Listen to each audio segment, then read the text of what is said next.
Simple প্রশ্ন করি, তুমি এখনো সাকসেসফুল না কেন? অনেকেই ভাবে স্কিল কম, অপরচুনিটি নেই, লাক নেই।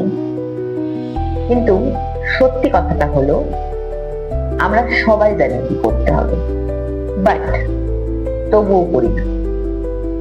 তুমি জানো সবচেয়ে বড় প্রবলেমটা কি? আমরা ভাবি আমি কাল থেকে স্টার্ট করব, কিন্তু কাল কখনো আসে না। এইভাবে অনেকগুলো দিন, তারপর অনেকটা মাস, তারপর একটা বছর চলে যায়।